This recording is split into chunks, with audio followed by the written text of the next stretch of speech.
Hey, peace, fam. Peace, it's good. Uh, I like that throne in the back. That's a nice piece right there. yeah, thanks, big peace, man. Thanks, God. They're like a no limit throwback. All right, man. Thank you. No doubt. How you feeling today?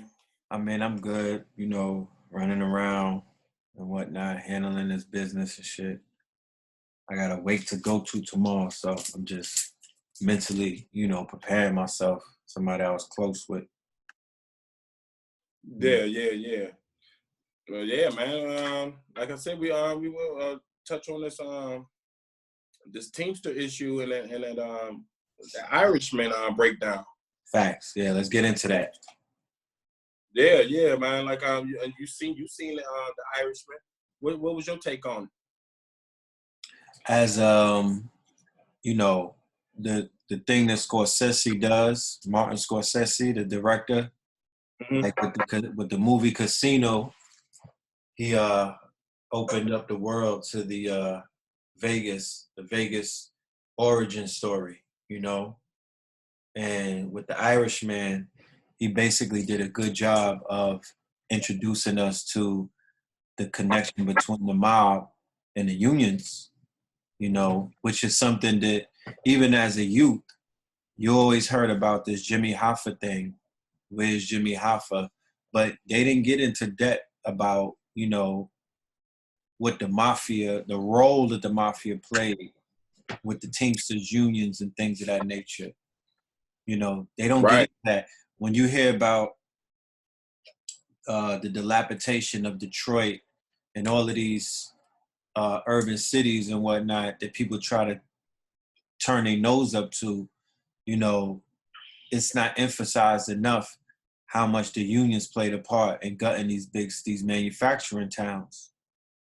You know, like that, the whole Rust Belt, you know. All the way Buffalo, Rochester, through Pennsylvania, Pittsburgh, all that, Ohio. That's prime land right there, isn't it? Yeah, all day. And, you know, because of the pensions and everything, and the fact that the Japanese and all of these other transplants started coming in, hiring non-union workers, you know, and they didn't have obligations to them after they retired and stuff like that. So, you know, that needs to be explained. I'm gonna touch on like that part right there when Honda, Mitsubishi, Nissan, all them came in, Toyota. My dad was a union steward, you know what I'm saying, and most of my families here in Detroit worked for the factories, Chrysler, GM, Ford. Yes. My granddad retired from Ford. So did my aunts, my uncles, pretty much most of my family, and so they was big on the unions all my life. You know what I'm saying? That's that insurance, right? Yeah, and also the unions guaranteed you high wages. And well, I mean, insurance in a sense that, you know, it was that comfort, it was that cushion. Oh yeah, that comfort. They benefits. They had benefits. We had Christmas parties. Everything was supplied. I'm gonna say in the early '80s, all through the '80s. You know what I'm saying? Here in Detroit. But it was a certain point of time when Nissan and Honda, Lexus and all them was moving in. It was a crime for you to really have a Lexus or a Toyota. It was a point of time to where if you had a Toyota during Christmas time, like right now, you pull up in your Toyota, you might come outside, your car be bombed or be vandalized. Because, you know what I'm saying, a lot of people felt like if you had a foreign car here in Detroit, that you was crossing the line. Yeah, you crossed the line. I get it. And so the only people here in Detroit that would have the foreign cars would mainly be the dope boys. And even them, sometimes, even the mobsters, they would roll Lincoln Continentals and Caddies because they didn't even want, you know what I'm saying? Yeah. With the union people. With the union people, yeah. Like Hoffa said, the Teamsters and the U.A.W. was some of the biggest gangsters in the nation. And if you was messing with their pensions, they really didn't care about no noodle eating Italians, man, because they had to secretly, if you see, they had to secretly kill Hoffa. They had to come up here, fly in, secretly kill him, because why? If my pension is on the line, I really don't care about no mob eating soprano. That's right. I really wouldn't care. And you got to, like Young Buck said, point me to the boss. I got to take him out because I've been working 30 years for this. For this, yeah, this my legacy. This is my legacy, and you got tens of thousands of people that felt like this. You know what I'm saying? So, like Hoffa said, I'm bigger than the president because I'm in control of pensions. I'm in control of union dues, and I'm also in control of truckers, which back in the day was the head of the United States, far as the economy. If you shut down, you shutting down the steel, you shutting down everything, right? That's a fact. Yep. And so when I watched the movie and they flew in to here, because Hoffa, the mysterious disappearance has been. They had like probably 1,000 different stories. Hundreds of people saying they killed Hoffa. You know what I'm saying? But this particular way, how they killed him, seemed like the right way. How it went down. It makes sense. They had to. Hoffa has so much power and so many loyalists. Yeah, that they just couldn't move on them like that. They couldn't move on them. It would start a war or a strike. It would start a war. You would have back in the day. You got to say the middle class was pretty much the head of the nation. Facts. That's what they. I mean, the unions created that in a sense, right? That's what's right. And if you crossed the lines back in the day here in Detroit, you was called a scab. Yeah, the scabs. And if you crossed the line, you literally would probably get killed. I seen cars blew up. I seen people literally get bombed on. Yeah. Fights with the police. This was all in the 80s. You know what I'm saying? And you got to say, during that time, Reagan was beefing with the I want to say the train unions. Is that right? With the train unions, I think Reagan was the first to bust up one of the major union busts and hire scabs to cross over the line, because the train people had went on strike. I want to say 82, 83. It was a huge strike. And Reagan was a part of busting up the union. He was really one of the first to really go against the unions, because right as you figure in the early 80s, Hoffa was dead. The main man was gone. Who? The main man, Hoffa. Yeah, he was out of here. He was out of here. So now we can start breaking this up, because they were scared of the unions. Because you have people like my uncle, man. Back in the day, they was making $60 an hour, $40 an hour, $70 an hour. And they was guaranteed $3, $4, $5 raises a year. That's crazy. Back then, too. Plus, it wasn't really no 401k, because you really didn't need a 401k. You didn't need a salary. That's facts. Because all of that came afterwards. If I'm making $40 an hour, imagine what's time and a half. Ugh. And I'm doing double times, you know what I'm saying? I'm getting paid every week. Plus, back then they had profit sharing was heavy, bonuses. Heavy. It was heavy. People was getting $5,000 bonuses back in the day. So you gotta understand, the unions was huge. Okay. That's all people knew. As the unions. So now you have this epidemic of what they call ghost town. I had the pleasure of visiting your city in 2014, and then in 16 as well. I was in Highland Park. I was in the hotel. There's a black-owned hotel right on the water. In Highland Park? No. This was in the D, and we could see Canada right across the water. It's an immaculate hotel too. Yeah, I think that's like the historical hotel. I've never been in there, but I know what you're talking about. Yeah. Off of Jefferson. It's like a very historical hotel. Yeah. And, I got to see the revitalization first and foremost, because when we got there, our tour guides, they brought us to the areas in Detroit that were being revitalized. Right. And that was real, you know, that was an uplifting sight to see young Black entrepreneurs, you know. And then they took us to the Detroit that everybody hears about. You know, they took us on that tour. And, you know, I'm gonna keep it 1,000. Like, that shit floored me. I mean, I've seen places that were, you know, considered to be abandoned and whatnot, but it didn't make sense what I was seeing. You know, I was seeing buildings with the roof missing. I was seeing buildings with yeah. I was seeing buildings with like the top floor missing. Yeah, you got to understand, from here in the Midwest, I want to say all the way up to Buffalo, the middle class was flourishing. Very much so. And they also had a huge political impact. Definitely. And so that vote was, they were controlling votes. They was controlling votes. And so, you know what I'm saying? Like, I grew up in a huge political process where you had to vote. My parents was voting because, like I said, they're union people. Voting was important.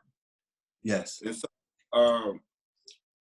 growing up here, shit, if you didn't vote, you would be criticized. You know what I'm saying? Then most of your parents wouldn't even, if you graduated high school, they wanted you to go straight into the factory because that's where that money was making. That's where the bread was at. You was making good money, and you was getting 30-40% off of Cadillacs and Lincolns, you know, because you get that employee discount. You know what I'm saying? So caddies, you know, you can get any car, you get your bonuses and all this. So money was good. Yeah. I mean, it's been said, you know, I think this conversation is very important, especially for the generations who are, you know, considered to be the XX and the Z generation. Those that were born like in the 90s and whatnot. And then you even got these babies that was born in the 2000s. They're going on 20 right now. And they were born in the crack era, or they were born was considered to be post-crack era. And all they saw was the debauchery, or all they saw was the decline. And to tell a brother from Cleveland or from the D or from Rough Buff or any of those places on the Rust Belt that your city was popping and flourishing, and you see that old man over there, you know, at the corner store, you know, he was a property owner. It's hard for them to even fathom that. One of the things that, you know, I would love to know is around what year would you say did the scourge of heroin begin to affect Detroit? Well, you know, so you always had your dope boys, your big gangsters, you know, say like I remember watching one of your lectures to where you was going back to the DVDs and the old gangster. Remember the DVDs you had in the 90s and the early 2000s.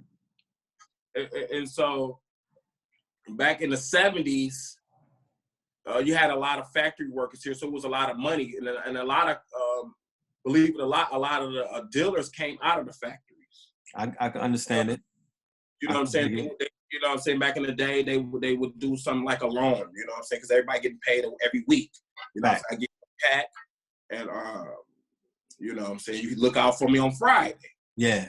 And so that moved from this the late 70s on to the 80s, and with the Butch Jones era and the YBI, the young boys started taking off. Yeah. Heard about them.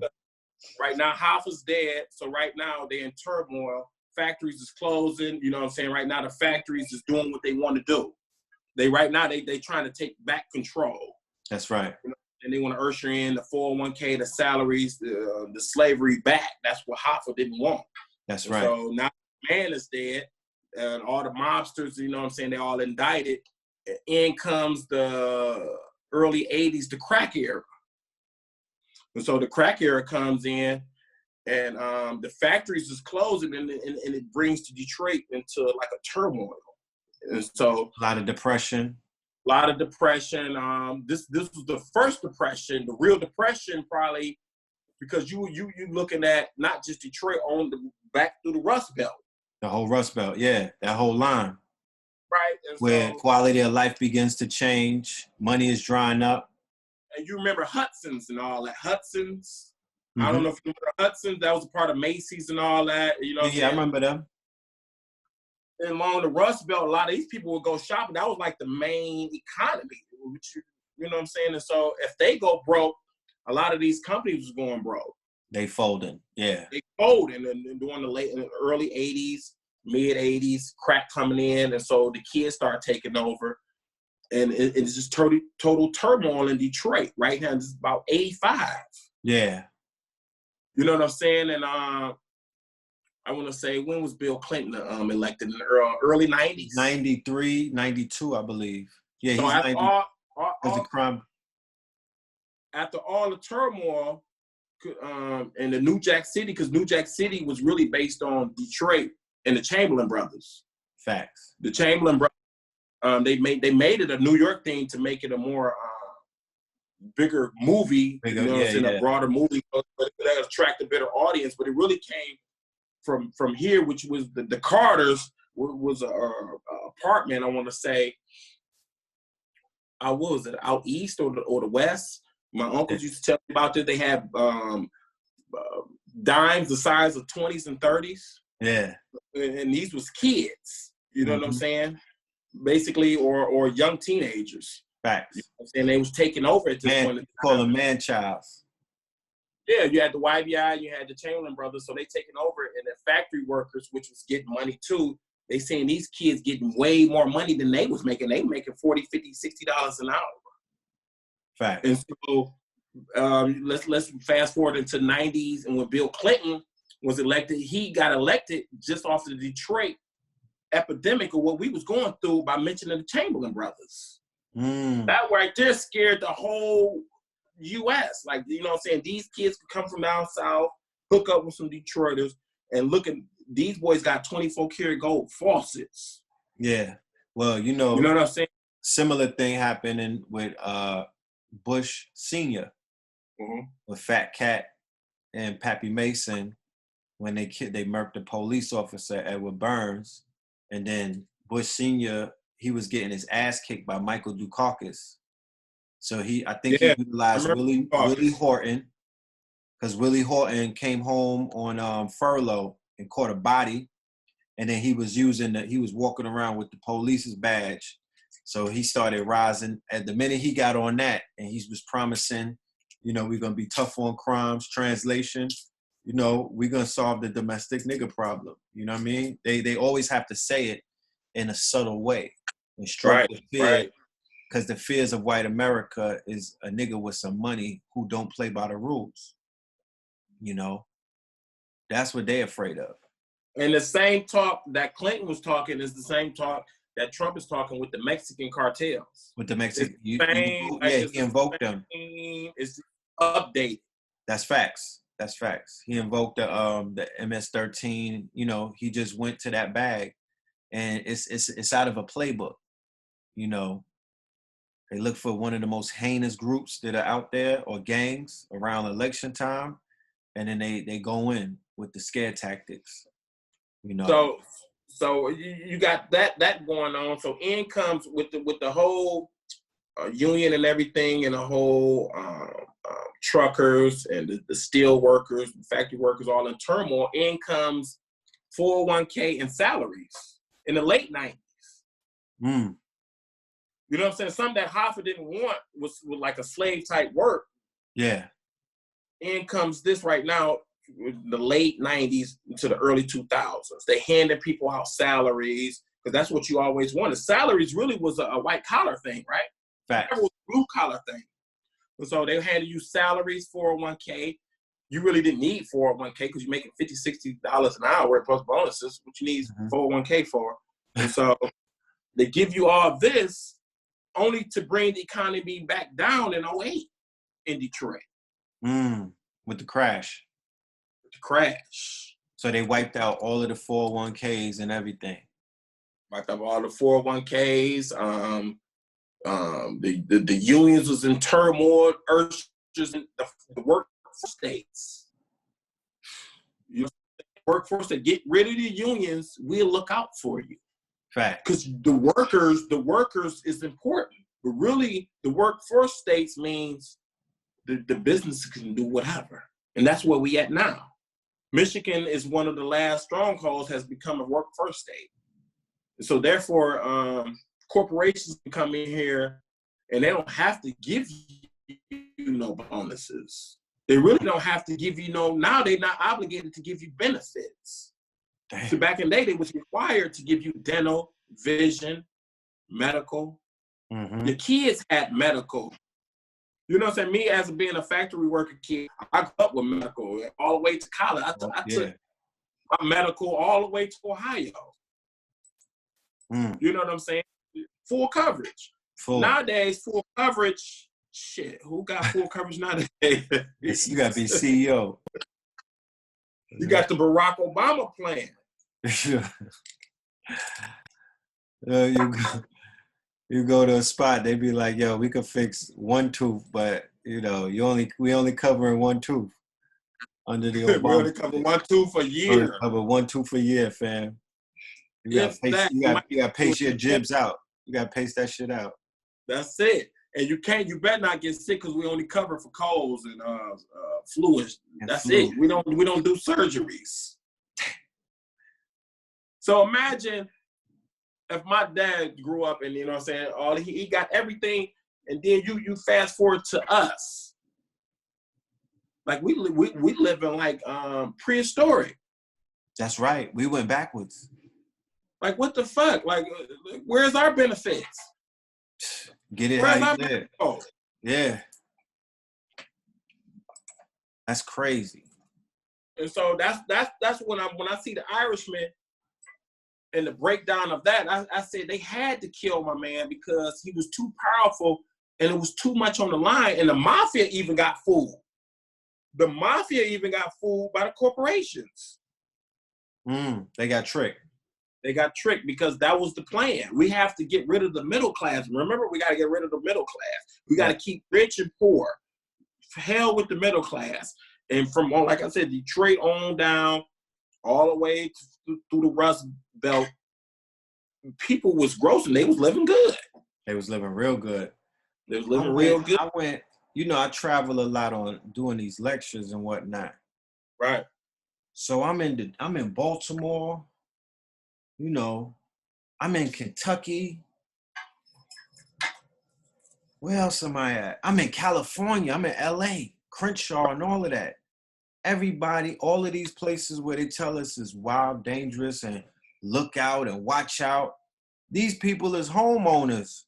Yo, the LA, of course you might have certain places where they consider to be projects, and their projects are not like New York City projects. Their projects might go up to 7 or 8 stories. But we had a lot of projects. You know what they did here? Yeah, they broke them up, and they let them sit for 5 years so nobody would move in them. That's right.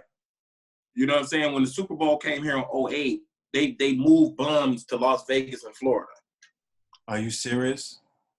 Serious, dude. That was one of the first things, you know what I'm saying? Because, and that was in 2008 when the Super Bowl came. That was one of the first Super Bowls in a minute in the coal area. Yeah. But that was designed for purpose because we was going through a decline and property was at its lowest. At the lowest, yeah. So when I think it was 2008, it was Pittsburgh versus somebody, the bus. You know what I'm saying? It was all about the bus. He from Detroit, Jerome Bettis. Yeah, yeah. And so I can remember going down there. It was Chinese people. They was in the middle of the street taking pictures of all of this. Yeah. I'm like, you know what? I'm telling the people, like, man, this shit is about to change, yo. This shit is about to get real. Mm-hmm. And after that, Dan Gilbert, which is the I want to say he's still the owner of the Cleveland Cavs. Maybe yeah. He's from Michigan, Detroit. He came here buying skyscrapers for $500,000. No, for $500,000. Are you serious? Skyscrapers. And so when when he was buying skyscrapers, he started bringing in other people from the Dolphins, the owners from the Dolphins from Detroit. Okay. So they never wanted to come and invest into this shit. They like, it's a town full of niggas. We don't got time. Mm-hmm. But once he brought them through in 08 and continuously through 010 and on up to right now, he starts showing them all these properties. Like, look, man, you can get these goddamn skyscrapers for $500,000 in no other city in the nation. You can do it. That you could do that. At this time, what is Kwame? What's my guy? What's his role? Kwame. You said Kwame. Well, right then, Kwame. It's Super Bowl time. Kwame is under indicted, and he's pretty much about to go to jail. At that time, he set it all up. Okay. Kwame set all this up. But eventually he gets blamed for the Flint crisis and all because Flint used to be a part of Detroit water system. Kwame let it go and said, we don't need it. You know what I'm saying? They're a burden. And so give it to the state. And then they hooked the water up to the wrong pipeline, to some all that crazy, to a factory pipeline. That factory was funneling they leftover shit. All of their leftover stuff though. Yeah. To a river, and they fed that shit to a whole city. Wow. So this is all leading out, all down from the Hoffa murder all the way to taking out. It took some years. Facts to unravel. Took like 30 years, but shit. In the end, we're gonna get downtown for cheap, pennies on the dollar. Fast forward to I want to say 2010, 2012, the bankruptcy, to where they was just selling off property and just giving up property. They had liquidating property. Even they was to the point the liquidators wanted to come and steal the art. Are you serious? They wanted to take the art, but the white people, you all don't know. They said, hold up. Yeah, you can't touch that. That's fucking going too far. The Ford artwork. You're not about to take the Ford artwork. Hold up. What about Greektown and all of that? Was that safe? Casino? Well, Greektown is a couple strip that's Indian owned. Is what? Indian owned. The casinos is Indian natives. Really? $5 Indians, I'm suspecting. Yeah, pretty much. You know what I'm saying? Like Michigan has a lot of Indian reservations that have casinos here. Okay. Yeah. So Greektown. And it's understandable. Yeah, they took it from the niggas. They took it from the niggas. Yeah. And so the Greektown is prominent right now. And it was in this turmoil too. But right now, it's prime land. I mean, when I was there, I seen that shit, bro. That was like not the only thing popping, but, you know, I saw the potential. I went up in that bitch. That shit was jumping. You know? And I'm going to go back to like 08 when the economy went down. Yeah. Or I want to rewind time back to when Bush made a statement just where it say everybody must own a home. You know what I'm saying? Everybody should own a home. This is the American dream. No matter if they work at McDonald's, rallies, Ford, engineers, own a home.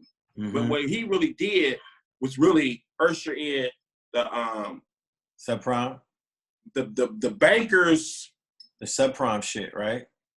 Well, the bankers here in Detroit at that time, they was giving houses to people that working at McDonald's. They was giving them $100,000 and some homes. Yeah, the subprime loans when they was bundling all of them packages and whatnot. But here it was a scam. It was a scam going on to where people was putting 2-3 homes in their name. You know what I'm saying? I'm speaking this. I mean, hell with to where people was getting 50,000 Cadillacs and everything to put 2 or 3 houses in their name. Yeah. And this right here was urged by the whites and the Chaldeans, because we have a huge Chaldean population here in Michigan. Okay. So this is why Dearborn? Dearborn, Detroit. They started off in Detroit, and when they came here in the late 70s, early 80s, they started off on the east side of Detroit. Okay. Southwest Detroit. That's where they came in at. Because I know Dearborn got the highest Arab population, right? Outside of Yeah. Eventually, they moved in onto Dearborn. because Dearborn used to be a huge racist city. Oh, is that right? Okay. Yes, you got to look up Hubbard. Okay, I will. Was that factory too? Yeah, Dearborn is owned by Ford. Okay. Interesting. Yeah. Interesting. Yeah, the whole Dearborn, River Rouge, all that is owned by Ford. Because Ford wasn't in, at a point in time, he wasn't even allowed in the prestigious part of Michigan, which is Grosse Pointe, because them was fur trappers. They, you know what I'm saying? This is a man coming making cars with this new money. Facts. Who was you know what I'm saying, to want to move in the prestigious neighborhood. So they banned him back in the day from Grosse Pointe. Wow. Henry Ford. That's interesting. So he took his money and went and invested into Dearborn and River Rouge. Like, hell with it, I don't need to be down there in River Rouge with you fur trappers. The Dietrichs, which is one of the biggest fur people here in Michigan, the Dietrichs family. Oh, the Dietrichs. Okay. The Dietrichs. Yeah. I mean, Detroit was founded on that whole fur trapper thing, right? Right. Okay. Give me 1 second. Bella, I'm going to call you right back, okay? All right. You all right? I will. All right, baby. Okay. Yeah. Is it true that Detroit was founded on trappers, by trappers? You know, it was like an outpost. I want to say about trappers, but you know, this was a huge French town. Detroit. That's how you. Detroit is French. Yeah, Detroit. You know. You know what I'm saying? We got streets up here. Lasher. I say Lasher, but it's La Shore. La Shore. Okay. Yeah. Got to pronounce it with a French tongue. Yeah, we have a lot of French up here. A lot of French. We have a lot of mounds. I remember you did a mound show. That's right. We have a mound road. Yeah, I mean, I could dig it. You know, I could dig it. That whole Chicago, the D, Ohio, like all of these are heavy indigenous. You know, just high energy places, and they've been tapping into those ley lines for a very long time. You know. Get that light for me, son. So that's interesting. Yeah, so you know what I'm saying. So, like I said, now you're in the point right now where property is up here is cheap. A lot of people have fled. Like I got cousins, man. I call it we scatter like roaches. We got way all up and down 75, Memphis, Atlanta. Right. And so after you during, I want to say during when Detroit was in the decline, in comes the BMF thing, which they're from Southwest Detroit.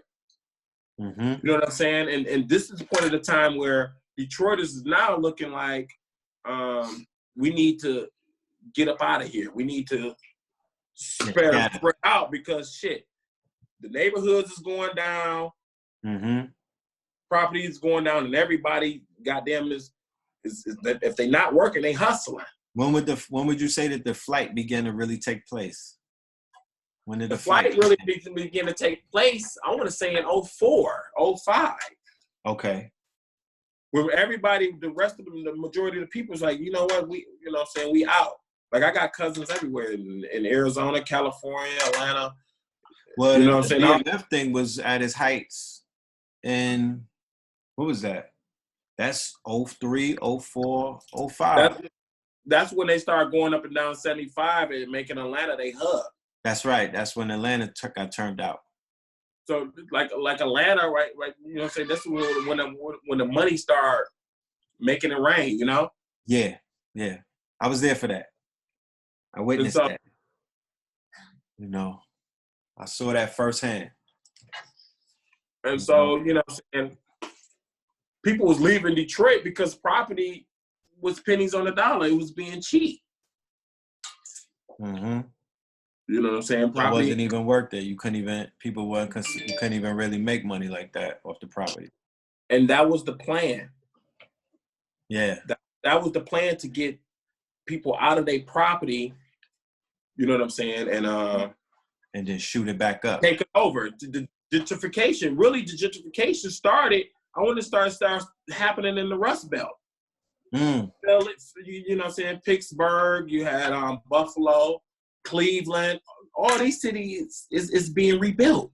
Yeah. As we speak. Detroit, as we speak. Yeah. And who's taking over these cities back? I mean, it's a mixture of the Europeans, of course, you know, and these and they got help. Right. You know, they got the Asians rolling with them. Basically other investors, you know. This is some shit that they talk about at the UN. You know. They'll go, they talk to people, because remember, this still is America, the American dream. And if you're a millionaire or billionaire in China, you still live in China, but you know, you got your sights on this monopoly. This is still the monopoly board, you know? So they got Chinese people just sitting around, just sitting on all kind of bread and getting that manufacturing money. So you talk about the Chinese. So the economy in the Rust Belt is going down. So enter the internet and eBay type bidding on housing. Okay. You got Detroit land banks. You got land banks all over, up and down the Rust Belt. Who you think is bidding on these houses? Foreigners. Because right now, through the Rust Belt, pretty much most of the people only know manufacturing. They don't have a technological type of way of thinking. Okay. Right? Most of the people in that area don't have computers. Even to this day. To this day. Wow. You know what I'm saying? Like, you know what I'm saying? I went to college in Columbus. I remember going to Columbus. I went down there in 97. And shit, damn near most of the people had computers back then. Yeah. And I come from Detroit. I'm like, God damn, shit, a computer? Okay. Yeah, I could relate. You know, it takes some people a while to catch on to that. That's like alien technology. You know what I'm saying? To this day, it's alien technology. Yeah. And niggas got iPhones and Samsungs. That's facts. But don't know how to bid on housing. Mm-hmm. From that same Samsung or iPhone. That supercomputer. You know what I mean? 50 years ago, that should have filled up 4 rooms. They got so much technology in it. So you're saying that the Asians began to, you know, utilize the internet and an eBay type of, you know, way of buying property and whatnot. So they don't even have. They utilizing that. They utilizing the computer illiteracy. Yeah. Of the areas, because they can come in and versus bid on you, because now the land bank is not to where back in the day you had to go downtown and bid on these. Yeah. At the city hall or some type of auction. Area. Yeah, they put up all these properties, and you know, you had to remember the people would go in with the fast, yeah. The old way. Yeah. So now the new way is, you know, Google Map it, Street View it, take out the address, and get online or app, and that's how you got to be it now, because this, you know, and they know this. Yeah. Yeah, that's crazy. And so that's why if you come up to Detroit, you're wondering why a lot of people, I mean, you have investors up here. I'm not saying you don't have Black investors, but the majority don't even know how to go and get the property. Or if they're sitting on property that they own, they don't really know how to sell it. So let me ask you something in regards to like the Black church and other brothers and sisters who are in organizations like the NOI, the MSTA. You know, these are considered to be, Detroit is considered to be the birthplace of some of the most powerful movements that we've ever encountered dealing with Black Islam, right?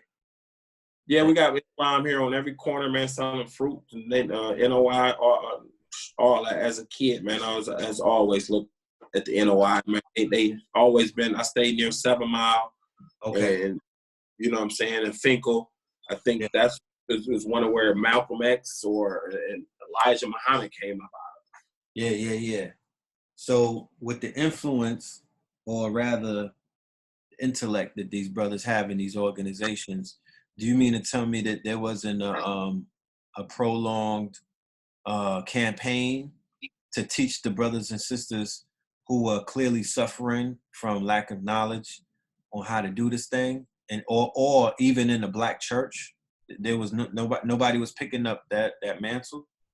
Well, let me fast forward back to when Bush said, I think he made the churches of the state or something, to where what was it, of state, to where if they can get grants and everything, long as they didn't get into political issues. Yeah, the 501c3s, right?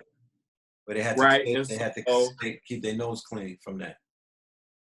So we come up here, okay, you got some of the biggest churches up in the wine, and some of the biggest names that you know in churches. Mm-hmm. So why is it that we have some of the biggest churches up here, the Winans, Great Grace, Mount Wow, there's a lot of them. And we don't have a political stronghold, and we in turmoil like this. And we have huge churches, these mega churches, but outside the mega churches, you have ghettos. Dilapidation. Why is that? And that is only because, to me, they working with the government. Facts. And you can see that through if you go, what is that? The reality show, Preachers of Detroit. Okay. Check that out. It started from preachers of California and preachers of Detroit, and it really broke it down to you. Mm-hmm. Because you have People Action up here. You have New Era Detroit, which they stormed one of the churches on Grand River. I remember that. They stormed it, you know what I'm saying? Because this church right here, the particular pastor, which was on Preachers of Detroit, which is a high-level bishop. Facts. Not just in Detroit, but in the Midwest. But in the Midwest, yeah. Part of that connection. Yeah, Midwest. You rolling around in the middle of a ghetto with a Rolls Royce. Mm-hmm. So how, you know, if you're a pastor, I understand you're a man of God and all that, but you rolling in a neighborhood to where it's poverty, pure poverty, real poverty. Yeah. And you flossing, let me use these words, flossing like a dope boy in front of these. How you think they're gonna look at you? How you think the kids gonna look at these pastors nowadays in Detroit? Yeah, as hypocrites. It ain't like they say, I want to be a pastor. It ain't like they saying, oh shit, I want to be like that. I want to go preach the word. So right now in Detroit, it's one of the first, I want to say one of the first major cities to where the kids got fed up and they stormed the church. And they checked the pastor. That's real. Because, you know what I'm saying, we in turmoil right now. We're in the pennies. People have fled. And you got pastors up here that own coliseums, and you know they don't live inside of Detroit. They live in the hills. That's right, on the outskirts. In the hills, Bloomfield Hills, Farmington Hills. Mm-hmm. You know, because outside of Detroit we have the hills. But that goes back to the mound information I was breaking down, where remember Cincinnati, the order of Cincinnati breaks down to 7 hills. So whenever they reconstruct the new Rome, or whenever they reconstruct Rome, there's certain tenets that they have to follow, and the 7 hills is a part of that. So, you know, DC has it, Philadelphia has it, you know, all of these places that have that Roman energy. And, you know, these hills, most of the times are mounds, but now they rename them as hills. So, yeah. Yeah. I mean, I've been down to Cincinnati. I used to stay down in Columbus. And I know Procter & Gamble is a huge corporation in Ohio. And they out of Cincinnati. Well, y'all got Wexler over there with L Brand. Lex Wexler, Columbus, you know, Lex Wexler, that's the Victoria's Secret. Victoria's Secret, Power, Express, all that. Yeah, Express brand. Abercrombie and Fitch. Yeah, all that shit. All that comes out of Columbus. Bath and Body Works. Bath and Body Works, yeah. They got that industrial park, right? Right.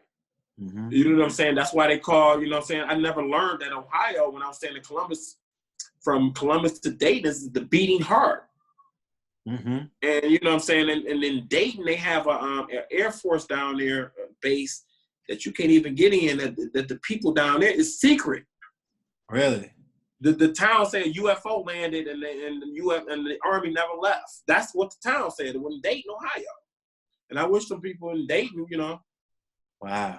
I tell you, that's the little rumor in the town. Like, you know, a UFO landed in Dayton. Because there's this huge Air Force in Dayton. It's one of the major Air Force, and they never left. They never left, huh? They never left. In Dayton, Ohio, having one of the biggest Air Force bases in the U.S. And shit, the most people don't even know that. Well, I know Columbus, Ohio. You know, that's the Knights of Columbus. You know, that's those high-level Masons with that are into like business. You know, the Fortune 500 type.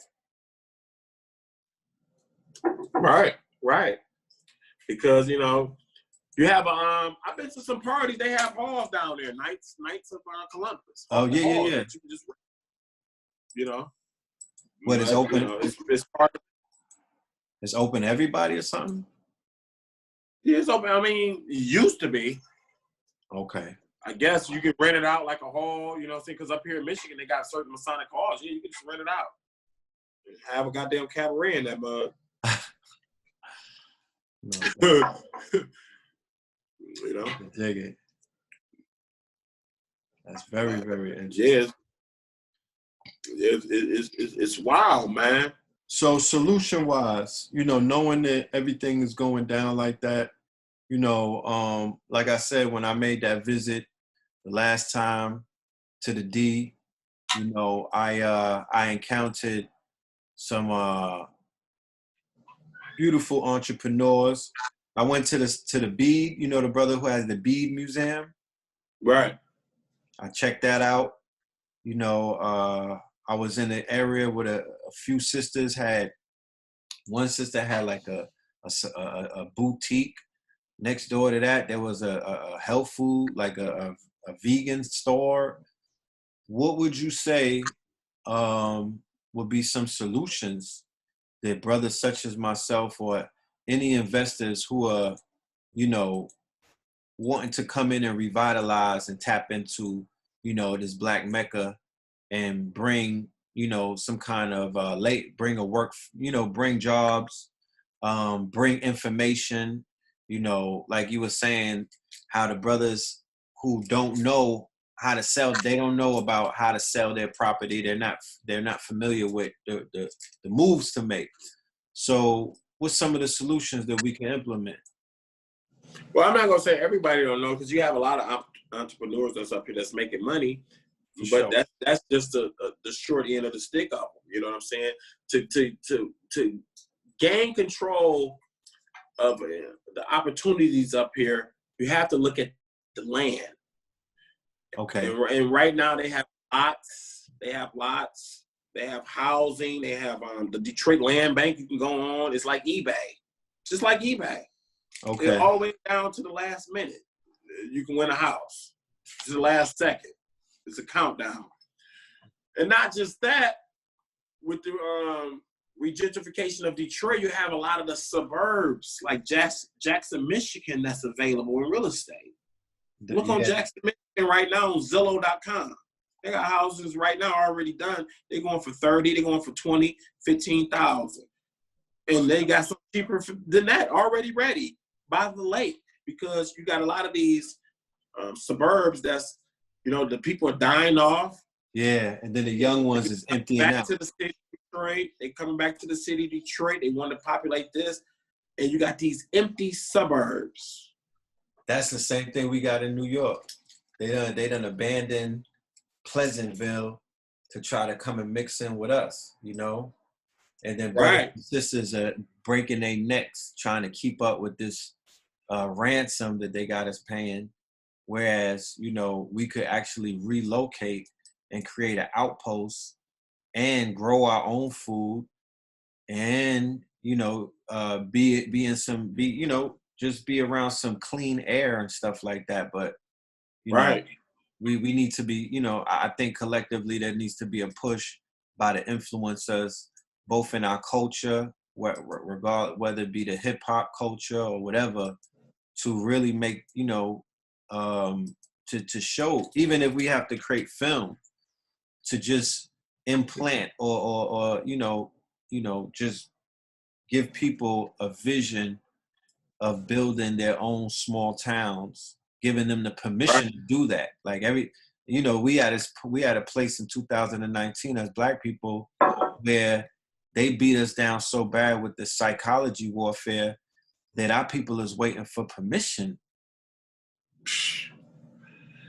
I told somebody the other day, I said, look, y'all don't realize that y'all been beat down so bad at such a and it happened so fast that y'all forgot that these same people who y'all claim to be terrorizing you or you afraid of was the same people who were petrified of you not even 20 or 30 years ago. So the fact that from 2012 onward, you got Black men, particularly. I don't want to put nothing on no Black woman's shoulders, because they wasn't, even if they in the streets, in the streets, we know what it is. The minute we said white supremacy, I told somebody, I said, they won. You would never ever hear Black men in the 80s and the 90s acknowledging white supremacy like that was a problem to them. Yeah, I got a lot of my uncles, man, when they was Black Panthers was up here was deep. Right now, what's going on in Detroit is the reflourishing of Black activist groups. This is the most I have seen in my lifetime with the New Era Detroit. Yeah, shout out to Seeking them. You got People Action, and you got you got Truth Talk Nation. You got a lot of people up here, man, that's doing their thing, and they not necessarily on the camera showing you. Yeah, it ain't about that. Because one thing that I did realize and I picked up on is after they bum rushed that church, that's when a lot of that police action started happening. Yeah, because right now you got Detroit is in a huge trafficking era right now. And the human trafficking. You can go back to Truth Talk Nation. We broke this down because you have a lot of gentrification. A lot of the people is coming back from the suburbs. They're repopulating a lot of these properties that's on the border of, let's say, downtown Detroit, to where you could overlook Canada. That area used to be bootlegging, right? Okay. A secret is a lot of them houses got tunnels under them. Facts. Okay. That the feds don't even know about. They can't, because they have no maps about them. And let's fast forward back to where Ecstasy Ring was busted in Detroit, where they was running it from Canada underground. They was sliding themselves, because it's only like 1.5 miles or 2 miles to Canada. Detroit. It's like a narrow area. Area. So they was, they had built tunnels. These are old bootlegging tunnels. Oh, bootlegging tunnels. Yeah. So if you regentrifying areas and some of these people know of these spots and they buying these houses, shit. Yeah. Now you see why it's a child trafficking epidemic in Detroit.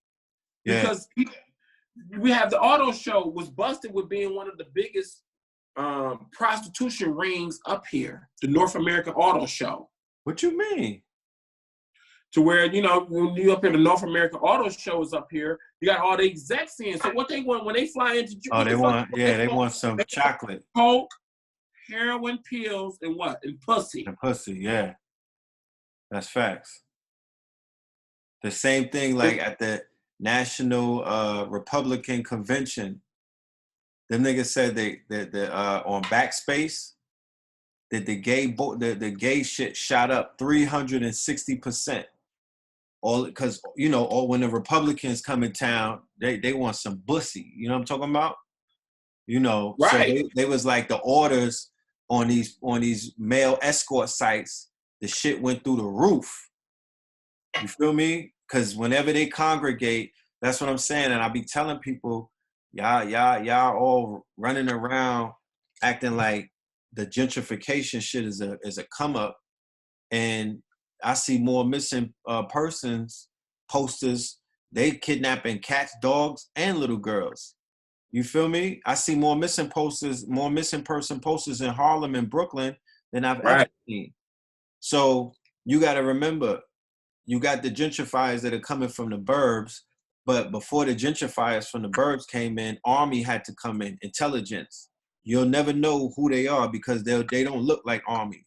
They look like white dope fiends. They look like white artists.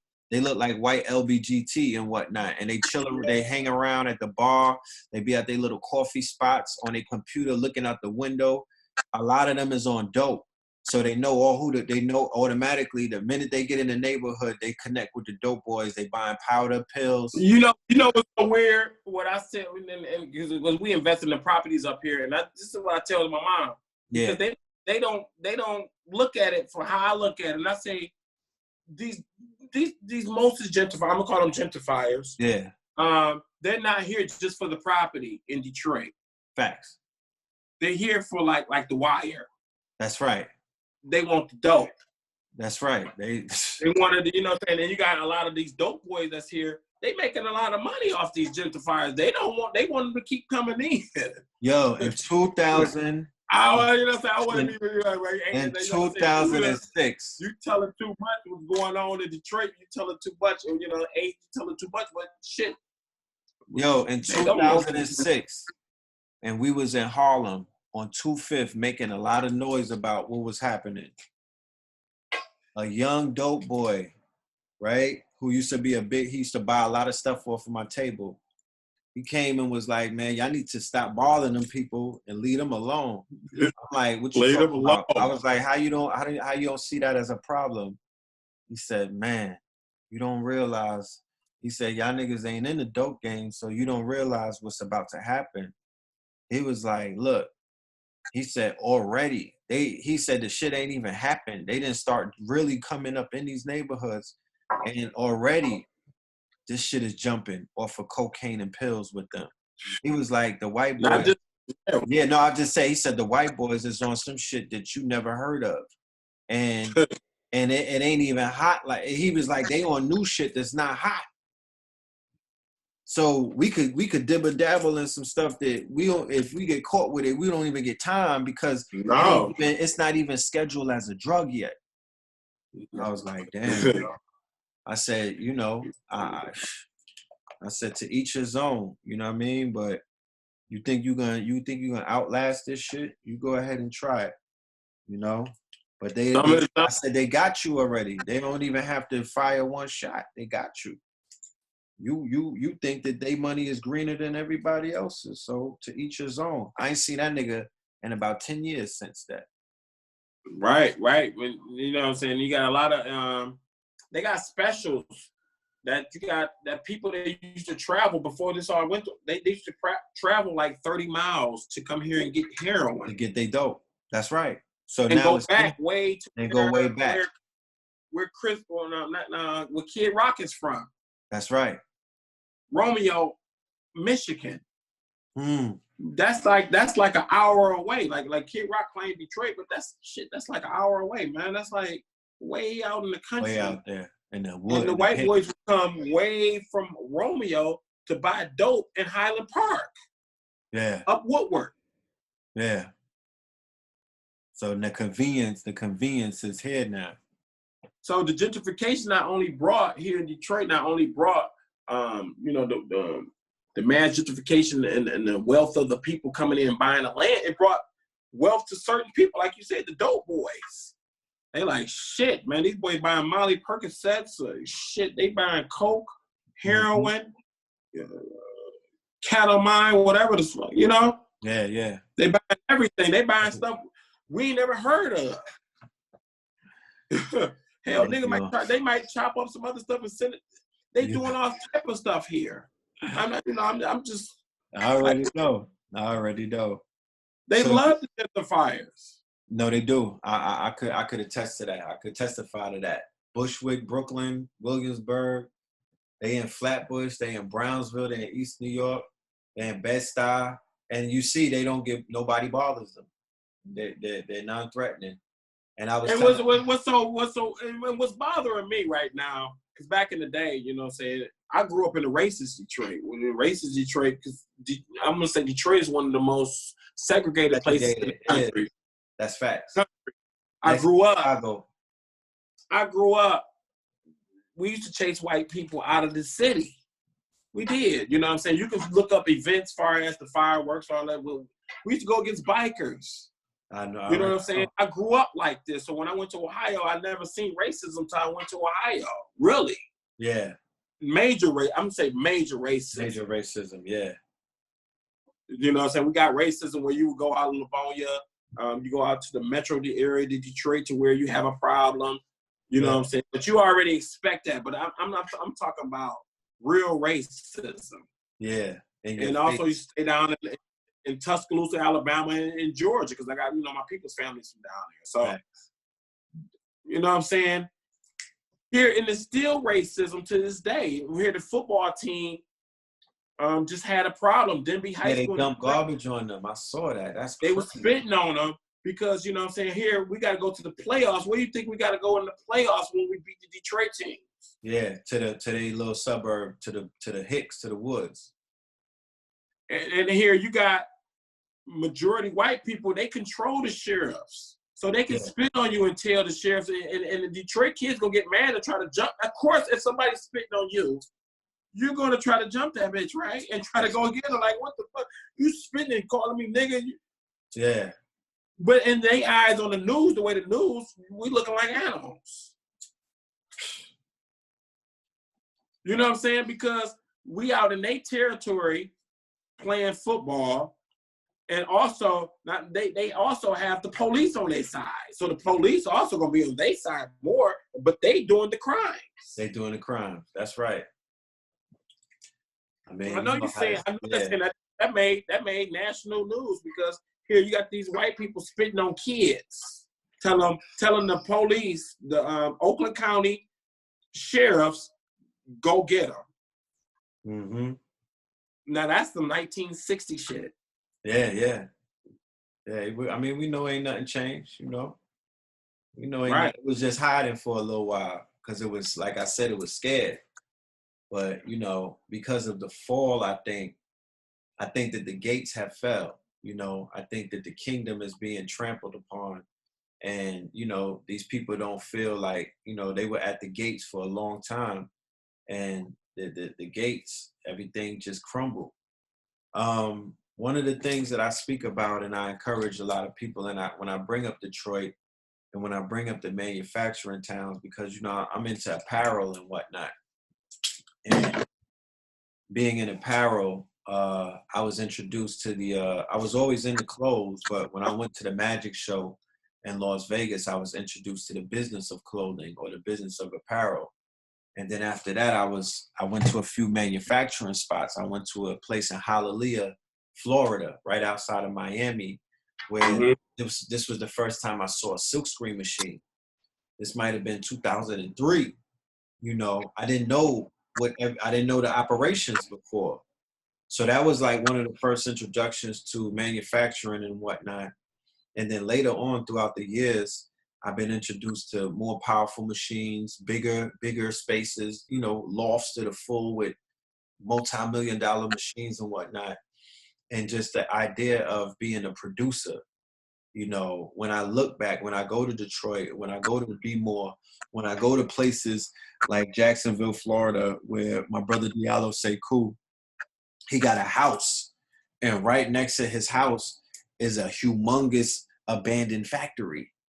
So he driving me through Jacksonville, Florida, pointing out where all of the homicides are taking place, all of the craziness. And I'm like, well, who's buying these factories and opening, who's reappropriating the machines? because he's like, yo, these factories are empty and they got machines. Some of them got gutted, but some of them, these people just left everything and just went overseas. So I was like, you know, one of the things that could fix our people is, you know, collectively, first we got to educate Black people, the new generation that is, about what we used to do and what we had and how we were living when we were producers. You know, I'm a big proponent of agriculture, and they call that produce. You know what I mean? Growing your own food. Not just growing your own food, growing it and selling it to people who eat food every goddamn day. You know, having a pledge amongst our people to whereas we only gonna buy the lettuce, the tomatoes. You know, they got Indians from India in Harlem and in New York City for that matter, and they basically have monopolized the outdoor fruit stands. They buying that. I'm talking about they and I'm like, where are they farmers at? How you got these people selling fruits and vegetables and they not getting it from India? They don't own no damn farms. What are they getting this? Like, how y'all buying this stuff in Harlem from a goddamn Indian? Like, so producing, I'm into film. I'm a videographer. You know, I know the power of the camera. I know the power of being able to manipulate things with the edit, you know, in the edit room. So we complain about Hollywood. We complain about all of the fugazi stuff that we see on the movie, the agendas. But I ask my people, what are you producing, my nigga? Fuck being an actor. That was in the 30s. That's Hattie Mae McDaniels, my nigga. You know what I mean? You not a producer yet? We not producing nothing yet? It's 2020. We're not producing the films? Because that's where the power is. It's not even in the director. It's in the producer. What's up with the food? It's in the production of the food, the produce. What's up with these manufacturers and the clothing? Are we producing our own clothes? Do we control any kind of production? So then you look around and you ask yourself, why is our people struggling with reproduction? Why is reproduction in decline? Why is abortion so high? And I would just point to the birth rate of Detroit when the factories were open. I would point to the birth rate of the Rust Belt when these factories were open, because the brothers were into production. They were into some form of production. So their women, their wives, they were willing to produce their children or reproduce them because they were getting $50 an hour, $60 an hour. They had benefits, you know? Right. So our power has to be in our production first and foremost before we start running around trying to figure out all of the other 98 problems. I would say that if we focused on just mildly, you know, starting from something and building it up, these machines are for sale for everybody. You know, credit, you know, Black people got 850, 800, 750, 78. You know, we not that low when it comes to credit. You know, we got expendable income. We got American Express. I wanna get you to just hold on. Let me give me 1 minute. Let me grab it on my laptop to show you. Hold on, give me 1 minute.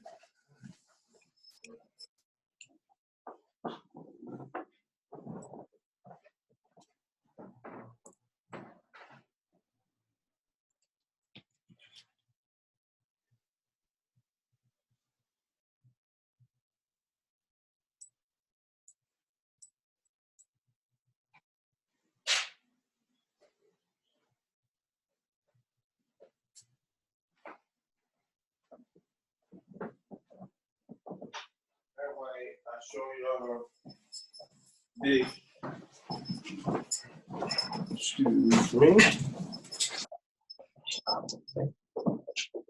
Right here, I mean, right here. Okay. This is Detroit lots. That's the lots. What site is that? It's everything. You just Google Detroit urban growing. Okay. And so what's going on is a neighborhood called Brightmore in Detroit. You can type in Brightmoor, Detroit. Let me see. It's Brightmoor, which was most of decayed homes. Okay. So what a lot of the gentrifiers are doing, particularly the Blightbusters. This is an organization, Blightbusters, Blightbusters, which is ran by I want to say an Australian. They start coming in and tearing down the houses, and you know what I'm saying, like the city, you know, we tear down this house for free. You know what I'm saying? Just give us the land. This was going on way before, I'm going to say about 10 years ago. Okay. To where if you tear down a house, they would just give you the land because it was blight. It was blight, yeah, public blight. And so what the gentrifiers start coming in and doing is taking some of these lands in Detroit, tearing down the land and farming on it. Yep. And selling it as urban growing. That's right. Produce. To where these lands in Brightmoor, the motherfuckers didn't want it. Here, we're going to tear it down for free. We're going to get rid of everything, all the blight, but we're going to farm on it. And the city was like, oh, yeah, that's a good thing. But that was a scam. Mm-hmm. These are Australians. Mm-hmm. These are Europeans coming in. Facts. You know what I'm saying? Learning the ways on how to steal land. So how to land grab. So right now, fast forward to 2020, which is next month. Mm-hmm. Look how much the Europeans land they got now in Detroit that they growing on. And they selling to chefs. They selling to markets. Yeah. And here, this was our same land that we ran to Atlanta. We left to Scottsdale. Abandoned it. I got cousins in New York. Mm-hmm. Yeah. We left. And here the Europeans came in and said, look, let them leave. We'll farm off this, and then later on, we'll build on it, and we'll sell it. Mm. Yeah, so right now, that's that 10-year plan. We stuck as Detroiters, like, look, we ran from this shit. Like, hey, this shit was hell. Mm-hmm. Now the stock is going up. That's right. The stock is at its all-time high in my life I've ever seen. The roads are being rebuilt. Trump said the roads in Detroit must be rebuilt. Mm. But who are they going to be rebuilt for? For the gentrifiers. Not going to be rebuilt for us. Mm-hmm. We have new parks all in Detroit. These are the most new parks I've ever seen in my life. New basketball courts, but nobody's playing on them because the kids is in the house. Yeah. You know what I'm saying? And not only the kids is in the house, the parents is not even knowing. Every day, people is riding up down their house, riding up down their blocks with laptops, looking to see who owed taxes. All that, yeah. Looking to see when they can get your property. Mm. So, you know, right now, shit, man, you know what I'm saying? In the next 10 years, I don't know how Detroit going to be. I know it's not going to be all black, you know what I'm saying? And it's going to be taken over. This is a majority black city. Yeah. It's not going to be like that. And I think in the next 10 years. No doubt. Well, my pledge and the plan that we are putting together because of the hemp, you know, the power of the hemp. Right. Power of the marijuana as well, with the CBD specifically, you know, dealing with healing, plant-based healing and stuff. We're going to be looking into acquiring some acreage, you know, so we could begin our hemp cultivation.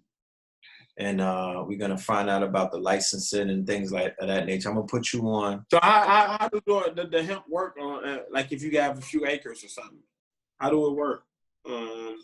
Well, you first like urban growing. I could put you on. I'm gonna link you up with the brother Tyreek, who's behind Smoke and Grow Rich Tours, and he got the complete breakdown from the kilos of the plants, the seeds.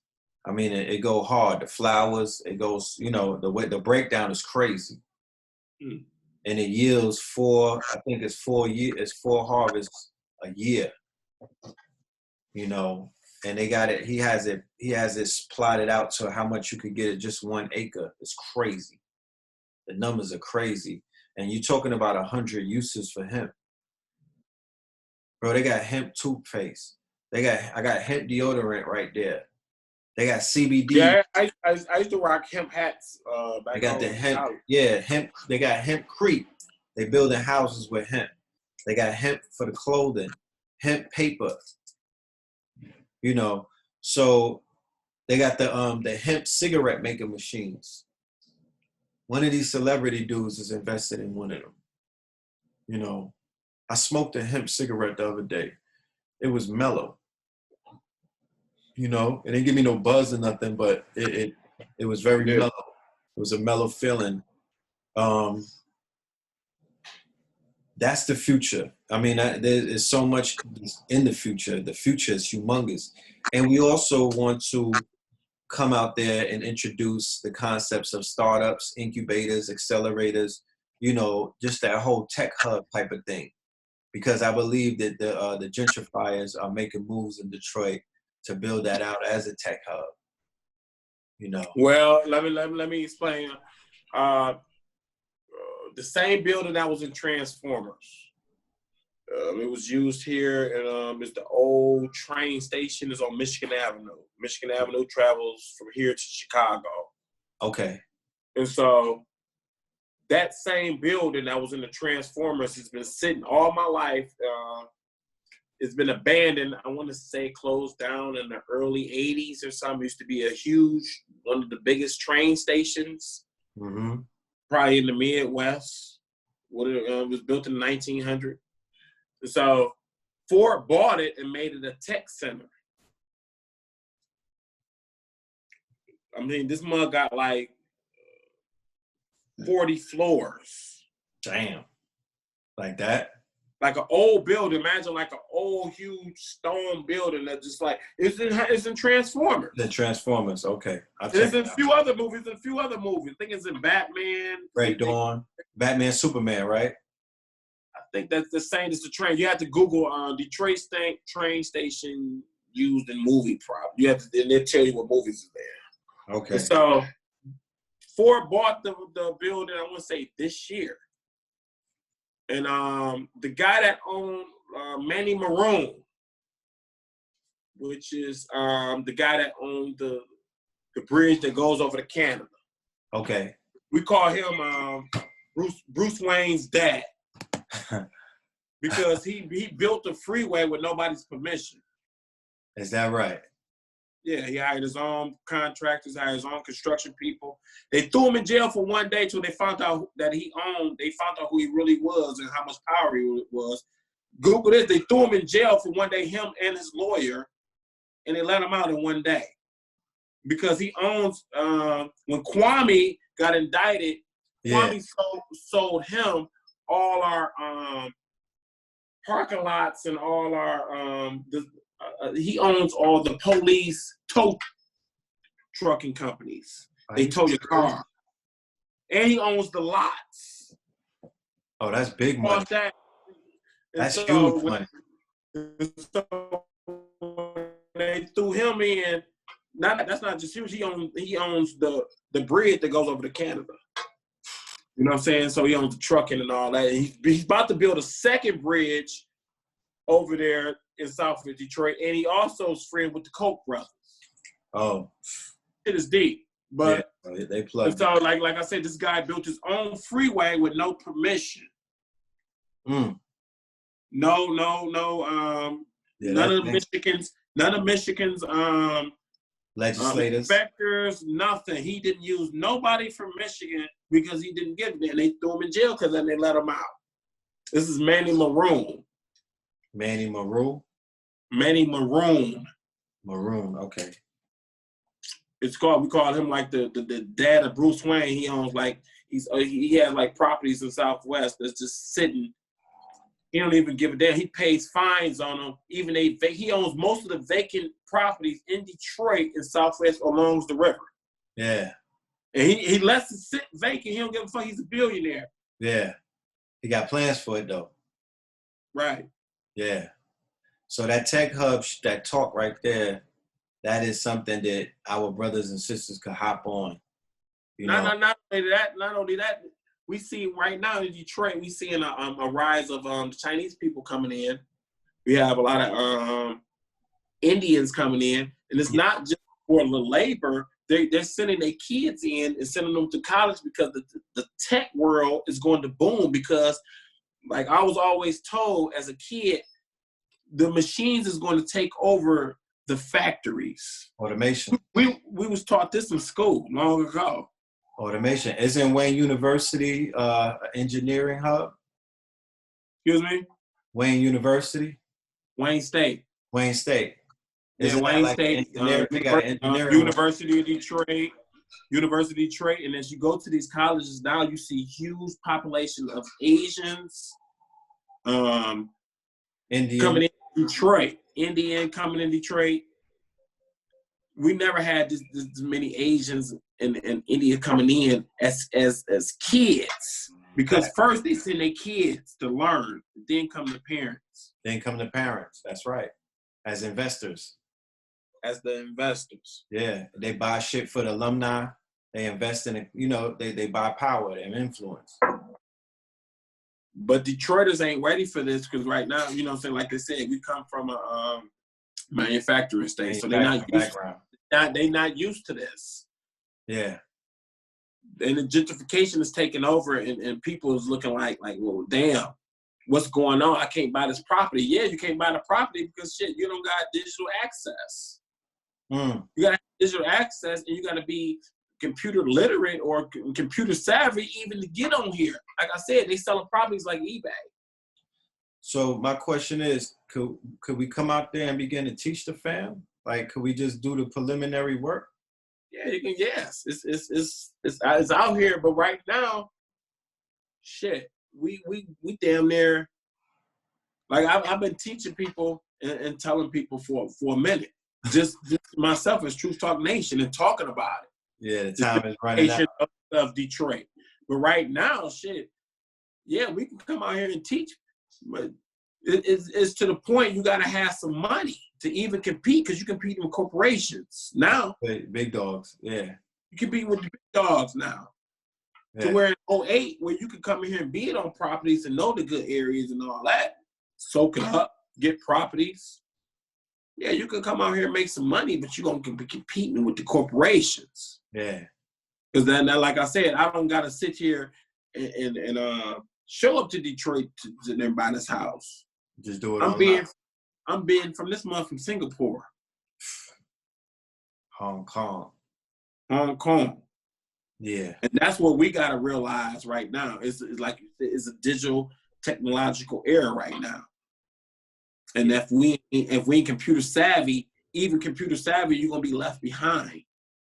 I mean, one of the benefits and the perks that we have, you know, just with our network, is we got some real hitters, you know, some real tech savvy teachers. Because you can be tech savvy but don't know how to teach it. Don't know how to teach it. We got some brothers who could teach it, and they could walk the family through it, and it's not scary. It ain't like something that could give you a headache and whatnot. Right. Because they simplify technology. Even as it gets automated, it's still being simplified. It's still being democratized, to whereas the average man and woman has access to shit that you could never have access to 20 years ago. Only military had access to certain kind of things. Now, you go online and order shit that, you know what I mean? Or you could go online and tap into websites that, you know, they got all the information that would blow your mind. You know? Right. So I want to begin to build with you, build this bridge. We coming to the D real soon to check it out. I'm going to come with the brother Tyreek so we could survey. I spoke to him last night. He said he hasn't been out there. So, you know, he's mostly dealing with the South, the Carolinas, Georgia, and locking all of that down. But it's time to touch the D, because like you said, the brothers in the Carolinas, in Georgia, in the South, either they from Detroit or they got family in Detroit, because we know how that whole migration thing went. Right. So yeah. Yeah, there's property up here for sale. You know what I'm saying? Like I said, check out Jackson, Michigan.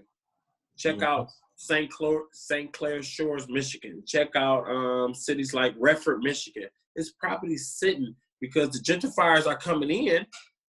They leaving these suburbs. Yeah. You know what I'm saying? And like even Ottawa, Michigan, which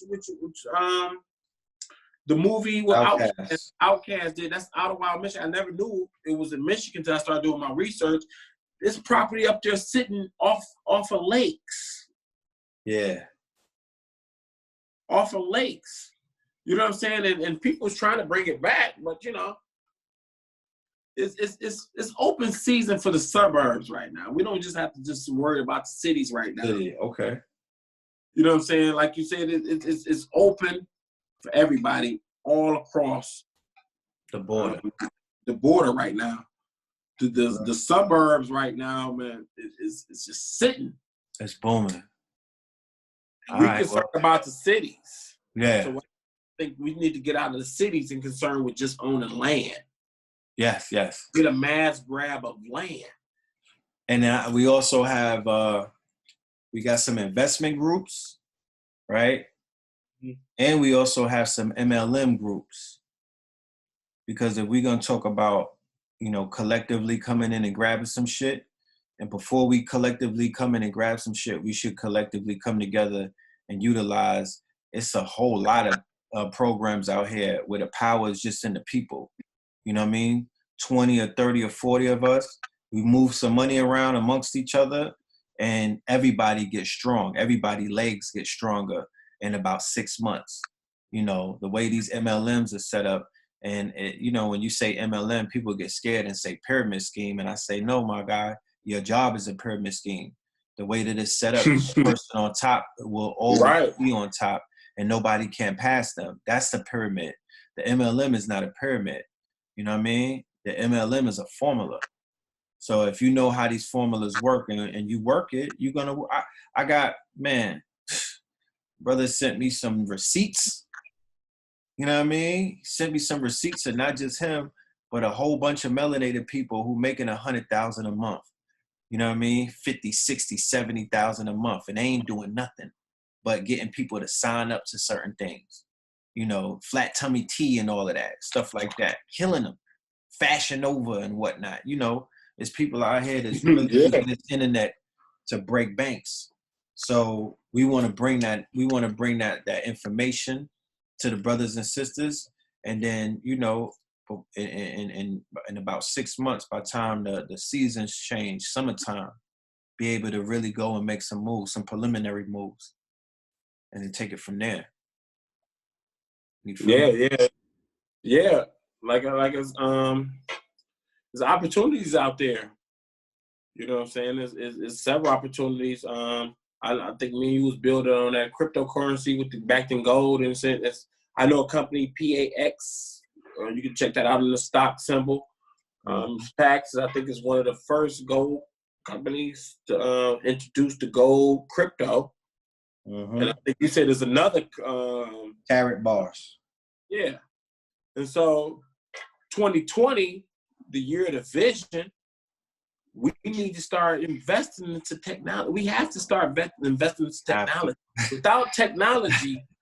That's why I was saying incubators, accelerators, tech hubs, right in Detroit, after school programs that will teach an 11 and a 12 and a 13-year-old how to create a mobile app. The way that they set it up for these children to learn is like a video game. Remember how we used to learn? Remember when back in the days they had like the little you know, we had the ancient shit. But we was learning how to read and do math on these little Ataris and whatnot. They've evolved it. It's so evolved right now to where they got it on the Oculus. They have it to where it's virtual. You know, these children can learn through putting on these virtual reality glasses. You know, it's easier now. Like I said, it's democratized. So when we had our emphasis on after school programs was art Dudes was learning the instruments and whatnot, wood making. People was learning how to do wood carvings and stuff. Well, the new after school programs and the new quote unquote tutorship programs and the new trades that we are out here ready to teach these children is coding, right? Coding, how to create a world with numbers, zeros and ones, app development, you know, to whereas you could go anywhere in the world. You'll never be messed up. IT, internet, you know, IT security, all of that, you know, all of this stuff is booming. And if you have an internet connection, before, I don't even got to come to Detroit. Like, people could go online and just Google free online courses, how to build a video game online for free. Google tells you anything that you ask it. Yeah, Google is the best tool. I don't need no more friends. It's just me and Google, right? And we can take over the world. You know what I mean? I'm right. Good. No new friends, nigga. It's just me and Google. So, right. I'm just saying that it's time to cut through, you know, what they not doing. Because we could spend 8 hours talking about what these people ain't doing for our people and indict them on the fuckery. You know what I mean?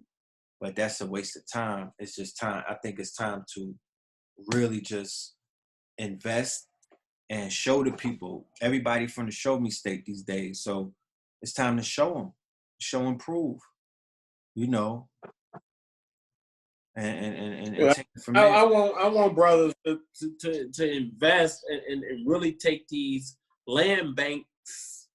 Start looking at these city land banks. Yeah.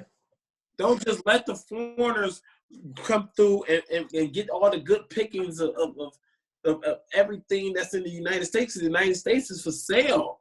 That's right. It's for sale to the highest bidder. To the highest, yep. That's a factor. So you got you know what I'm saying? You got these cities that's just sitting and we're not investing in it. We worried about the city, the major city. Yeah, the burnt out. When the mob was looking in the desert. Right? Right. When the Jew, he went to an orange orchard place where oranges were growing. That's called Hollywood now. You know what I'm talking about? They went into the West where there was oranges being grown. And the Italians, they went into the middle of a desert, which is really the bottom of an ocean. You know, Vegas used to be Vegas is a bottom of is surrounded by mountains. It used to be an ocean, and the ocean dried out, and that's where you have Vegas. But just alchemically speaking, at the bottom of the ocean is where the treasure is. It's the richest soil. It's where the riches are. So it's no surprise that that's where the money is being made. Sin City, you know. So we got to look for new cities, like you said. We have to create new towns. I'm tired of hearing about all of these black towns that got destroyed, and dudes is acting like they don't have the heart to resurrect some shit. The way to edify your ancestors that were destroyed and lynched is to rebuild that shit and keep it moving and say their names. You know what I mean? Name the streets. Yeah, name the look at Georgia. How many suburbs is vacant right now in Georgia? That's a fact. Look at them right now. The gentrifiers want to come into Atlanta because it's popping. They flooding Atlanta. And they dying off. Yeah, they flooding the A. You know? The gentrifiers is coming into Atlanta and pushing them out. That's facts. All the grannies and whatnot, all of them old civil rights elders, like you said, they dying off. Diabetes, you know. And the kids don't say, I don't want to take care of this land, or the kids, you know, they even lose the land. They workers. The kids, like you said, they not union no more, right? They not the 401k. That's right, because remember, I feel if the unions were able to thrive as black middle class, you would have seen some Cosby kids coming out of Detroit. You would have saw entrepreneurship, owners at this point. You know what I mean? Owning factories, because It was to the point you had to own the Cosby kids to a certain point because you had the Southfield Lathrams, you had the Bloomfield, to where you had the uppity blacks that just, but that was only a small percent. You know what I'm saying? A lot of them, they left. A lot of the like in the late 70s, early 80s, a lot of the black business owners sold to the Chaldeans. Yeah. And where did they go? They moved to the hills. To the hills, yeah. Moved to the fields. Yeah, huh? Southfield, Michigan, you know what I'm saying? They to the Lathrams. And these are the black business owners of Michigan. I mean, of Detroit. Yeah, the big dogs. The big dog. They sold out to the Chaldeans because remember, in the late 70s, early 80s, the Chaldeans was brought in by Reagan. Facts. And, what was the president before Reagan? Jimmy Carter. Carter. Ford. Yeah. They was bringing in the Chaldeans. They was bringing in Jordanians here to Michigan. That's why we have the biggest population of Arabs outside the Middle East. In Dearborn, yeah. They made that they made y'all an anchor state. Like they moving Syrians around. Remember, I tell people the first Chinese restaurants were Vietnamese. It wasn't Chinese. The first Chinese restaurants in the 70s were the Vietnamese, who could not call themselves Vietnamese restaurants because of the stigma against Vietnamese because of the war. So they adapted the Chinese moniker, and they, you think a nigga from the hood know the difference? But that's not a Chinese. That nigga's from Saigon. Nobody knows. They look alike. So they were the ones who were peddling niggas fried rice and chicken, which is not a Chinese cuisine. Wow. They don't eat that shit. General Tso chicken is an invention. The Chinese would be like, what is that? I'm just saying they be in the back of the store eating bamboo sprouts. I stayed in Valencia, Spain for some months, for almost 4 months. And I was going over there looking for General Tso, you know what I'm saying? All the famous almond rice and almond chicken over there, they was looking like, what the fuck is you talking about? What is you talking about? I was like, man, I mean, I really didn't understand. I'm like, I need some, okay, give me a stir fry then. Give me just a stir fry. Give me an egg roll, niggas. I quit. But yeah.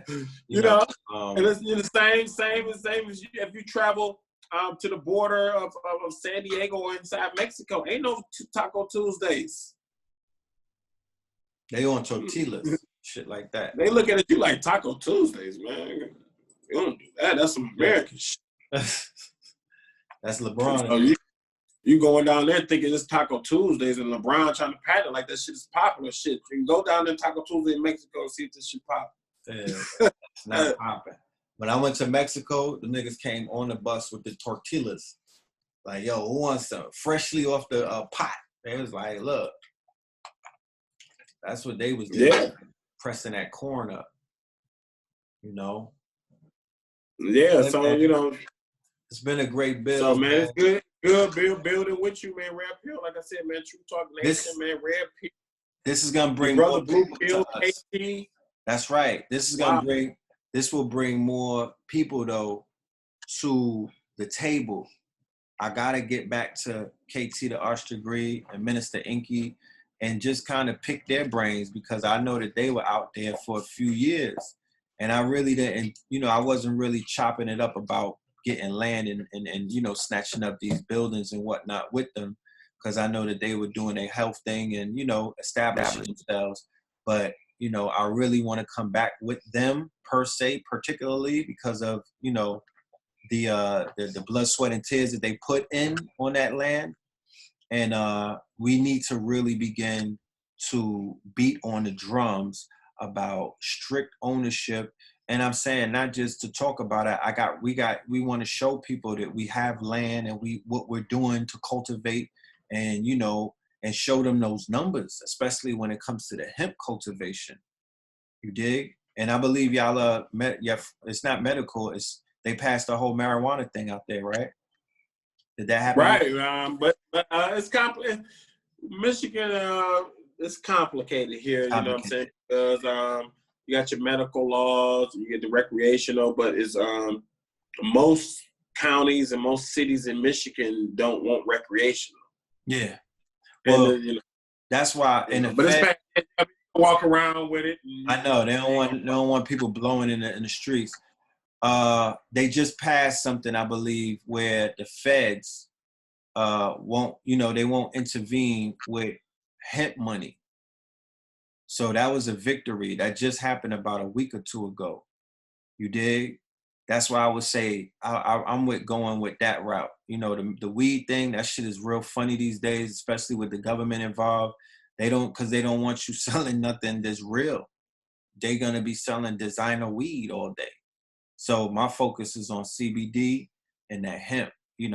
Going with some healing stuff. To open up the door and utilizing an approach in places where weed is legal to fill in voids. Because you might not get in the weed game, but you could get in the weed resort game. You could get into something else that's built around you could create streams that are built around weed. So right. We have a few we got some ideas. We have some stuff when it comes to that as well. So, let's build about this. I'm coming down there. Shit, I might come down there at the top of 2020, or depending on how. Let me know, man. Whenever you come, we might drop in before the month is out. I don't know, man, because I got some things that I need to take care of out there real fast. But I'll let you know. Like I said, if you know of any events going on before the end of the year, let me know. Because if I could pop up and participate in some stuff, then we can move around and plant some seeds. I mean, the seeds were already planted when we were out there a few years ago. So I'm really coming to prune the trees. You dig? Yeah, I know Griff come out here a lot. Griff. He come out Griff here. Got big love for Detroit. He talks real big about Detroit. So much love up here, man. We'd love to see you come out here, Red Pill, whenever. Like I said, just hit me up. I'll take you to some eateries, some vegan spots, man. Like More Herbs, right here on 7 Mile. We have a bunch of new vegan spots that's popped up in Detroit. Yeah, that's what I'm saying. Veganism is huge. Vegetarian is huge. You know what I'm saying? Plant-based, all that. It's huge right here in Detroit because what I'm saying. You got the people. That's sitting here, they urban farming. Yeah. I mean, shit, if you don't got nothing, you can farm off your land and shit and try to sell if you don't got nothing. Mm-hmm. And so, like I said, even if you do come here, at least try to soak up and grab a lot or grab some land and shit. Come here and farm off of it and sell some crops. You don't necessarily got to get into just housing. That's right. Land is important. That's right. Land. We have to understand not just housing, land too. Land, definitely. Land. You know what I'm saying? Because up here, you can buy 2-3 lots, probably for $10,000 to farm over, and you can make that back easy. You know what I'm talking about? Definitely. You know what I'm saying? It might not even be 10,000, it might be 5,000 for 3 lots. Yeah. You just got to get a dumpster and clean them out. Just clean them out. That ain't nothing. That's and then turn them over. Turn them over and plant the seeds, you know what I'm saying? And then, it is what it is. No but, doubt. You know what I'm saying? It's good to build with you, bro. Red Pill, brother, man. I appreciate it, man. You already. Likewise, man. Like I said, let's follow up. Let's keep this thing going. And, I'm going to, what I would love to do is to have Brother Tariq and you do a show. So he could lay down. Let this be the beginning of, us laying down these blueprints. Because like I said, it's 2020, so it's pure action at this point. You know what I mean? It's pure action. We really got to pull. We really got to start pulling up and doing some shit that making movies. Making movies the same way they're in the streets out there making movies. We got to make G-rated movies for the people movies, because the people need, they all they looking for is that spark. You know what I mean? They just say, like I said too, man. And not just you come here, I gotta come there too, because I got cousins in New York now. Like I said, we scatter like roaches. And I'm quite sure New Yorkers is the same way because they was in Columbus. They was in Atlanta. Everywhere. you know, we move around. We like splinter cells. You know what I mean? Yeah. We everywhere. So it's either or. You know, but you got the realest. You know, it's either or. You come to New York, I'm gonna show you around. I'll plug you in. We get it popping because there's opportunity out here. It's opportunity everywhere. You know. Yeah, everywhere.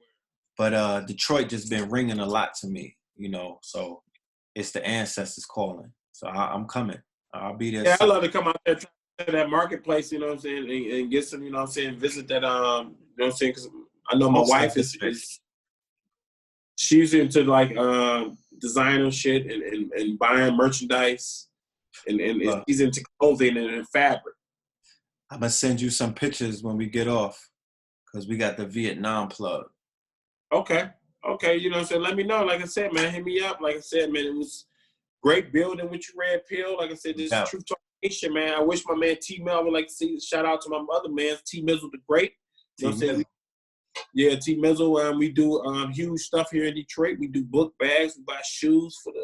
We do all kind of stuff. Like I said, we also TruthTalkNews.com.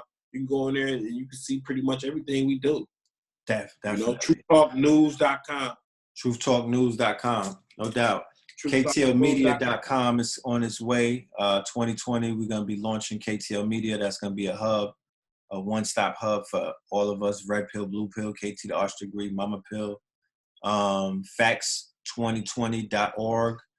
That's being facts2020.org. That's an acronym for food, art, clothing, technology, shelter, but it's also finances, arms, coding, did I say technology? Yeah. Transportation and strategy, you know. So we're doing something starting in February. We actually did a facts in Detroit in like 2015 and whatnot. So, you know, it's all good. It's all good, man. We're working. All right? Yeah. Yeah, shout out. I got my Cash App, Judo Awoke Ace. Cash App, you know what I'm saying, $, that keeps our shit going, you know what I'm saying. We do shows with a seer, the Duke of Tears, you know what I'm saying. We also purchased, you know what I'm saying, a painting from him, man. That's phenomenal to hang up in one of our houses. Yes, so, you know what I'm saying. I see it's one of my master teachers. I let people know that, you know, the brother is seer, the Duke of Tears, man. That man is great, you know. And so also the Queen too. Exactly. Know. Shout out to the Queen as well. Shout out to all of the Moors that are out there on the front line, you know, fighting that good fight, uplifting fallen humanity, Islam to everyone. Shout out to the nation. You know, shout out to all of the brothers, everybody on that path, on that wave. You know, you don't even have it to the brothers and sisters that don't identify with no organization. You know, even the streets. Because the brothers that we're losing so soon, you know, it's almost like picture having a whole field of some good bud. And, you know, before it gets to harvest, you know, there's a cold front and it just freezes up all of that good potential.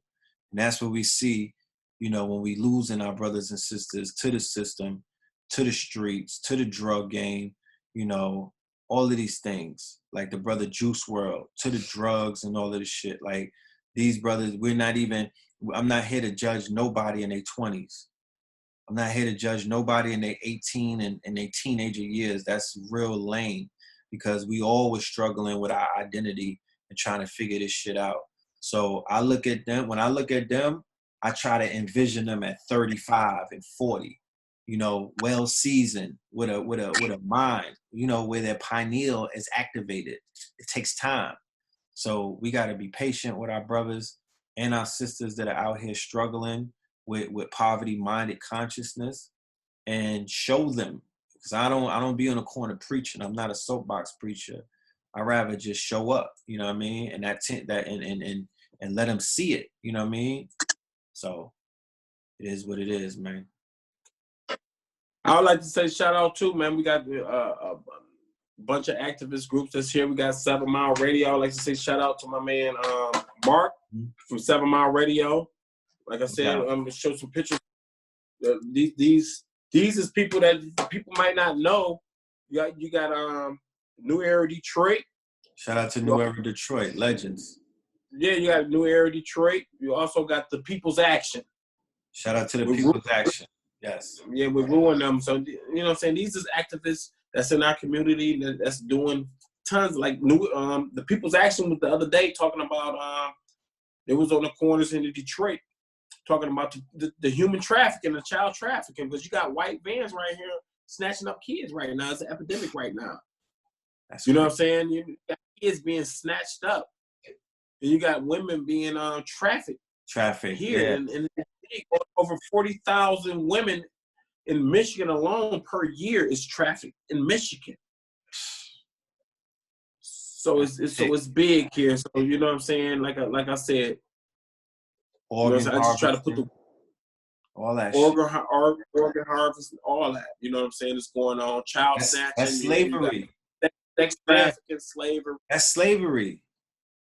And in any other name, that's slavery. So we gotta. And I'm gonna put this out too. In the sex trafficking here in Detroit, we got a lot of black people that's working in the industry too. And we got a lot of people that's covering it up right here, like the principal of Nolan Middle School, which a child was about to get snatched last week, and the principal tried to cover it up just to keep her numbers with the school because they know people might snatch out their kids. And here you got principals covering it up of Nolan Middle School here in Detroit trying to cover up a child being snatched. That lady needs to get fired immediately. If she pulled that off in a white district, she's more worried about her numbers. Yeah. That's what is relegated. That's what it's been subjected to a numbers game. We all saw The Wire, so we know how these bureaucrats move. These children are numbers to them. They're not names. They're not families. They're not faces. They're not souls. They really just stats. You know? So it is what it is, man. We're going to keep working. Shout out to everybody that's working and doing the work. We're going into 2020. If you're still running that good race, you're a legend. You know what I mean? To the ones who stopped running, you know, I don't really got nothing to say to y'all, but it is what it is, you know. This ain't for well, it's good building with you. Like, I'm about to get up out of here, man. You like, I got to get up out of here. I got to get up in the morning. But, man, Red Pill, whenever you want to build, man, we're going to do some shows, man. Let me know. I will. You know, and the same on this side, on TruthTalkNation. No doubt. You're ready. And send me your size, too, and we got these TruthTalkNation shirts, man, right here. I'm going to send you one for free. Okay, here, man. I like that.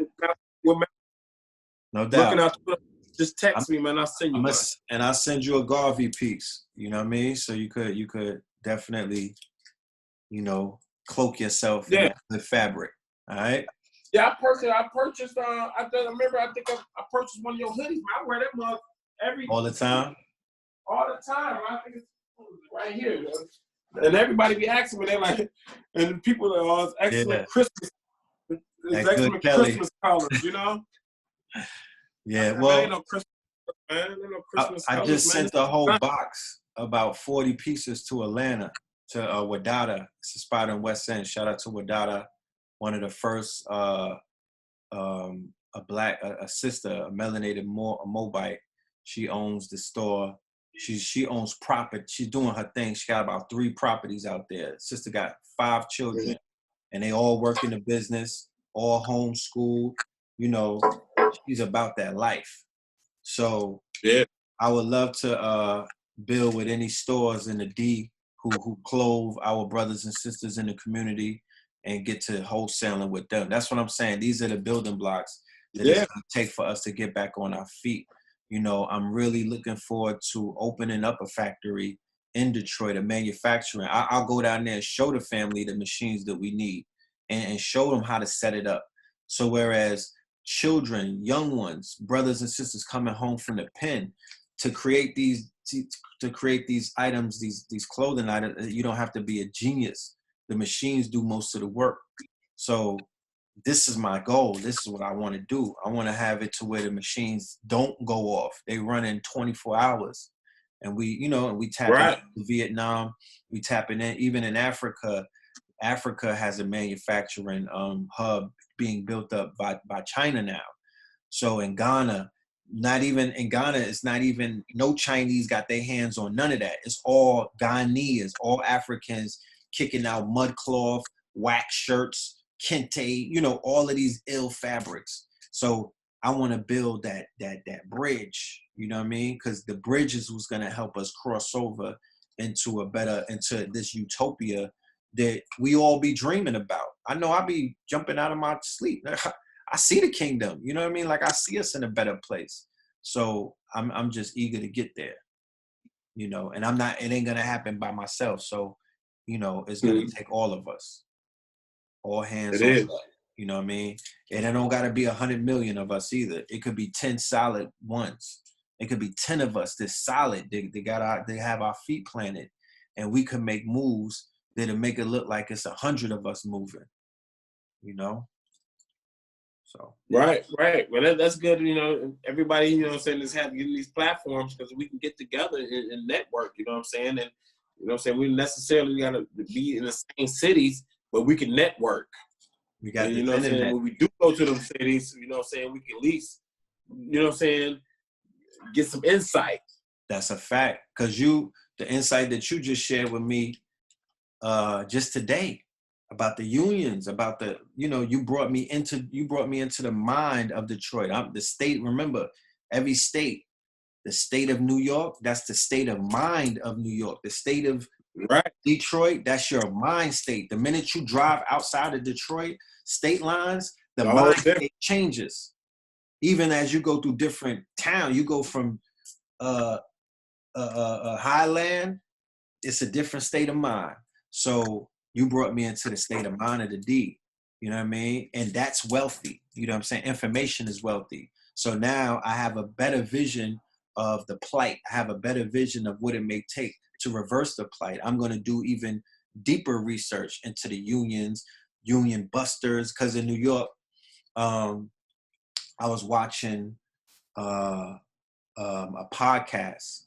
There's a brother by the name of Queen's Flip, right? Flip the Script is the name of the podcast. And he's buzzing right now because he's interviewing a lot of the quote unquote urban legends, right? Street legends who were basically, running things back in the 90s.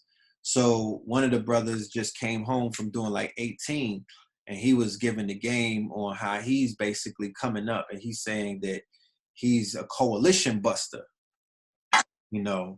So he's basically muscle for hire and they're basically busting the coalitions and whatnot. But then prior to being the coalition busters, you had the coalitions in New York who was hopping off of the vans, running down on the work sites, and demanding that they hire our people. In the movie The Irishman, they depicted the what's his name? The dude that got bodied at his birthday party by the dude who had the black man shooting for him. Remember the scene where they had the brother shooting the union, the Italians first? Oh, okay, yeah. Right? Come to find out that I was told that was a setup, that the brother did not shoot the dude. The police shot the police was the one who shot the worker, and then they beat the brother to death right there. You know what I mean? They basically like gun, and then so it was a setup. But this Italian mobster he was in, I believe, Sing Sing or something, and he basically was befriending the brothers, and he brought that muscle home with him, and then he was basically muscling in on different, he was basically getting the brothers some work. Well, you gotta understand through the late or the 70s and early 80s, a lot of the gangsters would use brothers coming from the military as their hitman because they was coming from like Vietnam, Panama. You know what I'm saying? Like I got some guys here that was some hitters, man. They did work in Panama. Mm-hmm. In the Panama War. The Panama thing, yeah. Noriega. The Noriega in the 80s, right? when they just went down there and just shut it down, clapped people, and it was no remorse, you know. Grenada, and Panama. They went during the 80s, all that. They went over there to Lebanon. Yeah. You know, these hitters was coming back home working with the dope boys. Yeah. I already know. You already know. So you know how it is. But Red Pill, man, I love building with you, man. Like I said, man. This right here, this was epic. And so, you know, we need to do more of these. Whenever you want to do more of these, we can take it to a whole nother level. Say less. You already say less. I'm here. You already know that. I want, like I said, I want you to build with my brother from Smoke and Grow Rich. And I want Blue Pill to update you as to his movement and what he's doing. Because we all connected, but we all got waves. You know what I mean? Everybody got their hands in so many pots. So I would love for the brother to tap in. Because he was in the D with me, so he saw the magic of it. You dig? Right. So yeah, we here for the D, man. We here for Detroit. We love the city, you know what I mean? We love the people in the city, you know what I'm saying? We got a lot of love out there. And, you know, it's finna pop. We gonna make some moves. So I appreciate you for reigniting this conversation and just being this bridge so we can make some things go. Good, man. Like I said, man, we love the alliance. We're going in with the New York thing, you know what I'm saying? So whenever time you need to, you know what I'm saying, get in touch with us or vice versa, man, it's open. No doubt. This is True Talk Nation. This is Judo Awoke Ace, you know? All right. No doubt. Peace, y'all. All right. Peace, y'all. Yes, sir.